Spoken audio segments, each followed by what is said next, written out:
en fait magistrats yi ak maanaam ñi xam ñoo ŋànk wàllu justice. ñu seetaat bu baax seen toogaay ba population bi duñ am lecture boobu ci ñoom. d'accord maître Abdinaar Ndiaye mais fàttali na aussi yaa amoon kàddu parti bu Aliou Sow. nga démissionné fa. lan moo tax nga démissionné si parti boobu. waaw xam nga kii Pape waxoon naa ci sax mais dinaa ci dellu pour leeral boo seetee man bi may dugg ci politique c'est pour le salut du peuple sénégalais mais dugguma ci politique pour effectivement des postes wala pour effectivement donc de l'argent man loolu musta nekk sama yéene ci wàllu politique ba may dugg li ma charmé woon ci parti boobu mooy le leader Aliou Sow en fait daf doon wane ni moom li ko ñor mooy réewum Sénégal. ay poste ay xaay patriotisme d'ailleurs. En fait donc mais buñ xoolee doxin wi dafa safaan ak li xam ni moom la ñu fondé maanaam parti bi boo seetee moom en fait moo koy diriger ci ni ko neexee amul un débat démocratique les réunions pratiquement kenn du jël kaddu moom mooy wax ñëw def conférence am bu paree il donne à quelqu'un wax ñaar ñett donc pare ci donc y a pas un véritable débat en fait donc démocratique au sein de ce parti loolu bokk na ci li xam ni naqari na ma benn ñaareel bi les décisions effectivement yi ñuy jël di ko entériner mais ci moom rek lay sokkee ko en 2019 dañu xëy rek mu woote ni day def benn assemblée générale extraordinaire pour que ñu dem effectivement donc fekk na moom li muy def na ko ba noppi ba joxe kàddu Macky Sall ànd ak moom ci wàllu lan la ko jural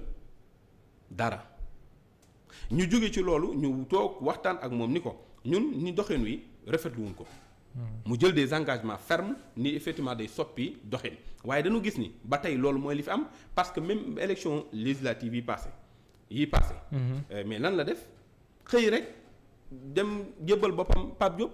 daanaka coalition la. mais coalition boo xam da nga non mais coalition waaw mais coalition day ànd ak égalité mais tey bu fekkee yow da nga dem jébbal sa bopp maanaam kenn ba daanaka dañuy wax sa coalition bi boo gis-gis la ngay dégg daanaka liggéey ñu koy ajouté bariwul parce que Pape Diop mooy lépp mooy def la ko neex choix yi d'ailleurs boo xoolee liste bi ña ko la moom Pape Diop boppam la jiital jël nitam teg ci wetam daanaka boo seetee noonu la ko doxalee ba mu àgg mais ku mel ne da nga ànd ak ay borom yi xam-xam borom yi yar borom yi teggin xam réew mi bëgg ko ñooñu nga teg leen de côté mais loolu ça pose problème c'est-à-dire boo continuer ci dynamique boobu ñun objectif yi ñu amoon duñ ko atteindre parce que objectif bi mooy lan mooy xeex pour porter à la magistrature suprême le président Aliou Sow mais gis nañ ni loolu mënuñu ko def compte tenu ak choix yi muy def. maintenant loolu moo ñu yóbbee lu jiitu ñu ñaxtu ko ci biir mais dem na ba xam ni. fës na lool ba mënatuñ koo tee ñu jël décision maam démissionné en fait donc ci parti boobu te man du man rek maa ci démissionné parti bi daanaka ñeen ko àndaloon ca njëlbeen ba léegi ñëpp dañoo démissionné ci parti boobu te d'ailleurs boo xoolee la publication di nga gis ni c'est des gens yoo xam ils ont été bien formés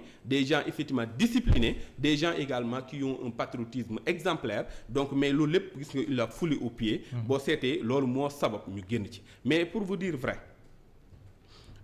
tey ma leeral. ñun laata ñu ci génn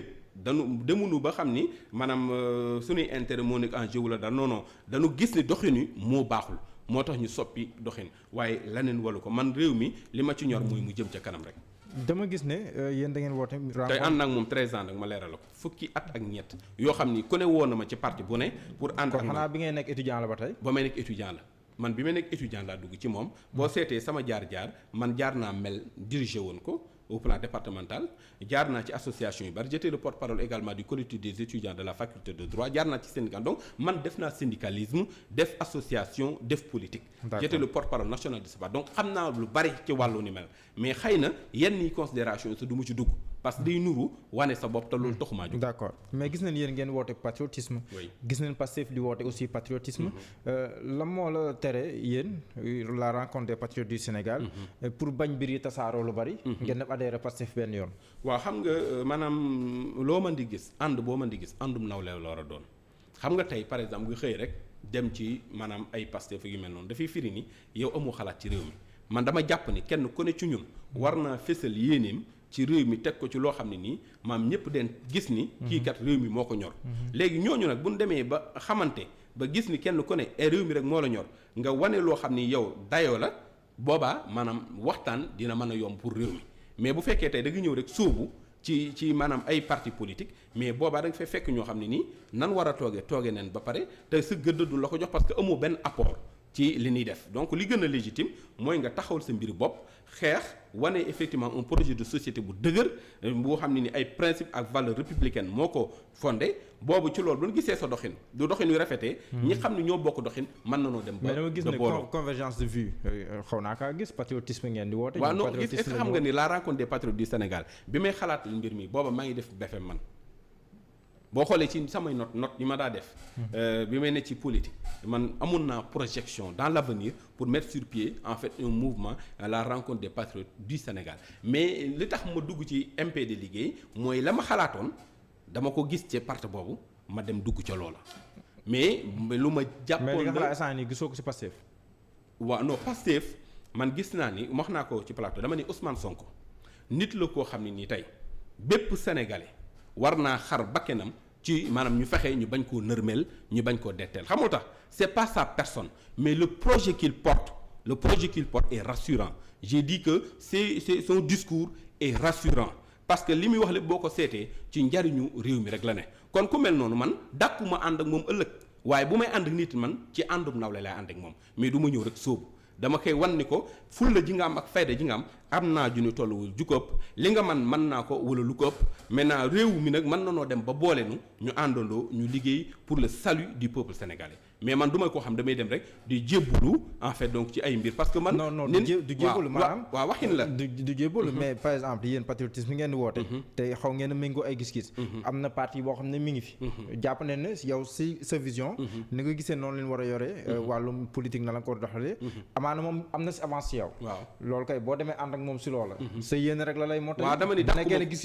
dama ni dàquma loolu mais xam nga Mouhamed boo seetee réew mi ak àdduna bi ni muy doxee. ci dynamique de coalition la jëm. gis nga fi mu toll dama toll ci ère boo xam ni kenn mënatul jiite yow rek maam faw nga ànd ak ay coalition ngeen ànd ci benn dynamique ngeen jëm ca kanam mais aussi day fekk maanaam ñu nawlante xam nga nit ki bu fekkee da nga ko fekk mu doxal dara pare nga ñëw jébbalu du la teg fan la war a teg te du la diglu tamit mais da nga koy xamal ni ko doole ji nga yor ak man-man bi nga am naa bu ko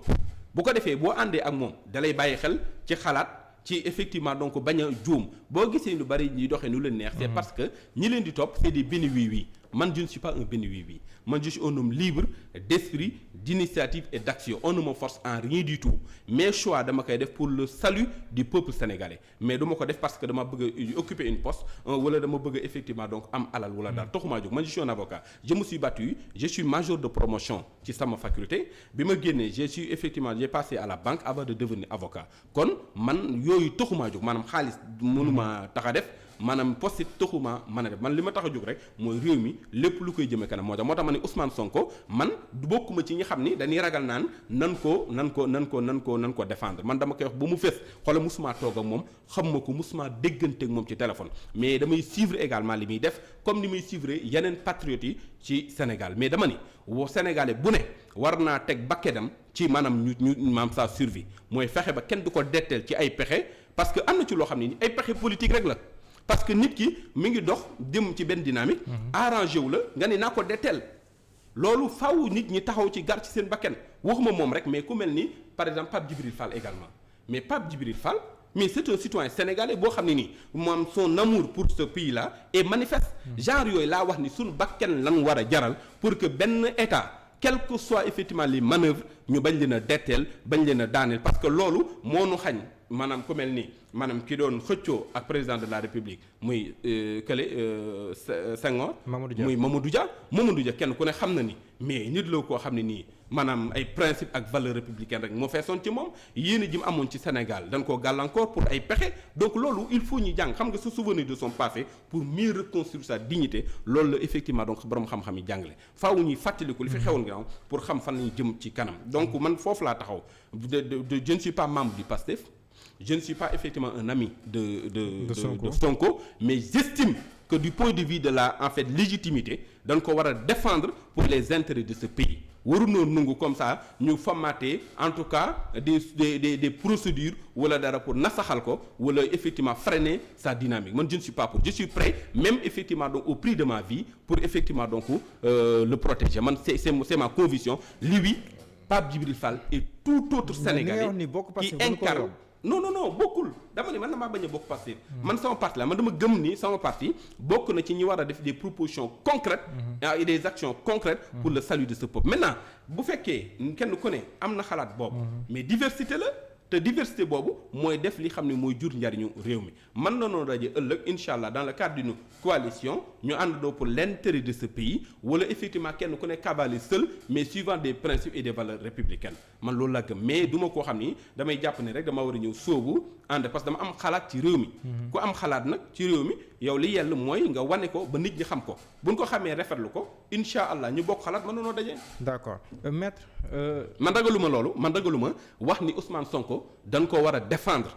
c'est-à-dire dañu war a def lu tout ba son projet aboutir Macky Sall avant muy toog kenn xalaatu woon dina toog ci réew mi démocratie moo tax mu toog fi kon képp koo xam ne nii da nga am yéene ci réew mi maam buñ ko nasaxal ci ay pexe ak naka